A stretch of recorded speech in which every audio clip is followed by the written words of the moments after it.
पितामह भीष्म ने सभी पांडवों को उपदेश किया कि बेटा राजा का क्या धर्म होता है सुनिए। कभी भी राजा को अपनी आंखों से पाप होते हुए नहीं देखना चाहिए। यदि आप में सामर्थ्य है तो उसको रोको, नहीं रोक सके तो आपका स्थान छोड़ दीजिए, लेकिन कभी भी पाप होते नहीं देखना चाहिए। इतना पितामह भीष्म कह ही रहे थे कि कुंती को हंसी आ गया।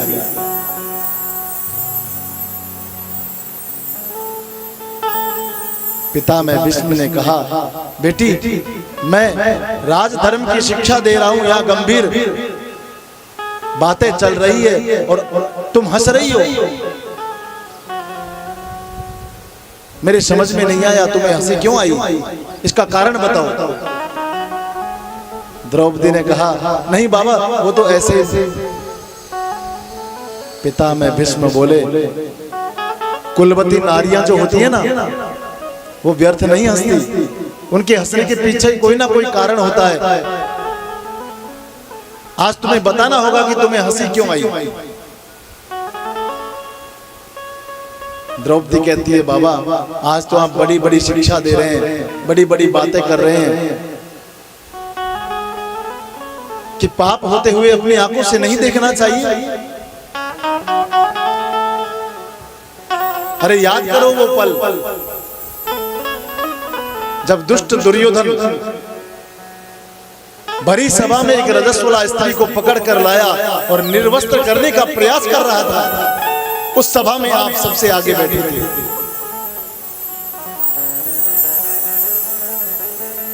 दुशासन की हिम्मत नहीं थी कि वो मुझे छू पाए, यदि आप मना कर देते तो।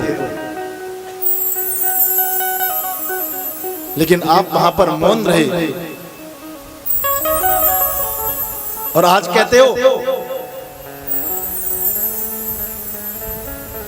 कि कभी भी पाप होते नहीं देखना चाहिए। पितामह भीष्म की मन स्थिति डगमगा गई, हिलकियां ले लेकर रोने लगे। इतना बड़ा महापुरुष जो कभी जीवन में रोया नहीं, आज उसकी आंखों से अश्रुपात हो रहा है।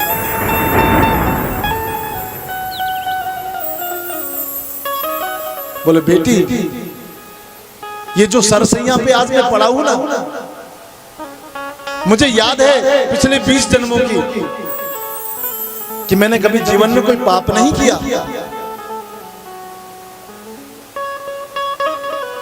लेकिन दुर्योधन का जो दूषित अन्न खाया था ना, उससे मेरी बुद्धि विकृत हो गई। जैसा खाओगे अन्न वैसा होगा मन। मैं चाहकर भी वह बोल नहीं सका। उसी का दुष्परिणाम है कि मेरे रोम रोम में बाण लगे हुए हैं और उस दूषित अन्न से जो रक्त बना था, उस रक्त की एक एक बूंद आज मेरे शरीर से निकल रही है।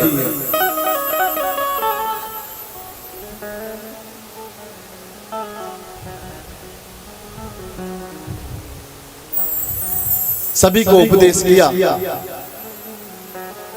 और सूत जी कहते हैं, एक साथ हजारों बिच्छुओं के डंक मारने से जो पीड़ा होती है, वो पीड़ा आज पितामह भीष्म को हो रही है।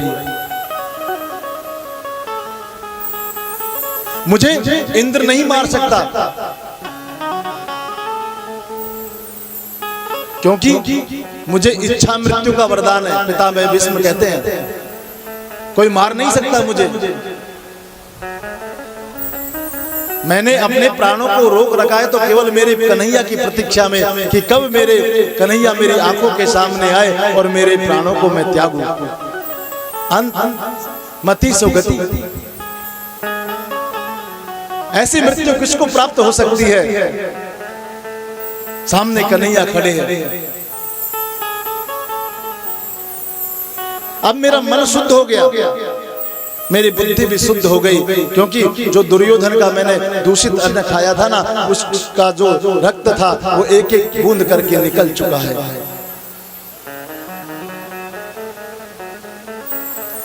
कन्हैया कहते हैं तुमने जीवन में बाबा कोई पाप नहीं किया, इसलिए तो मैं दर्शन देने आया हूं।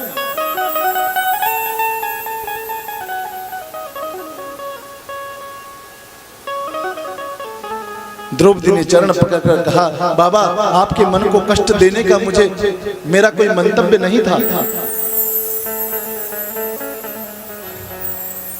चारों तरफ से पितामह भीष्म ने मन को हटाया और पांडवों से कहा, मुझे अकेला छोड़ दो, मैं गोविंद से कुछ बातें करना चाहता हूं। पांडव चले गए।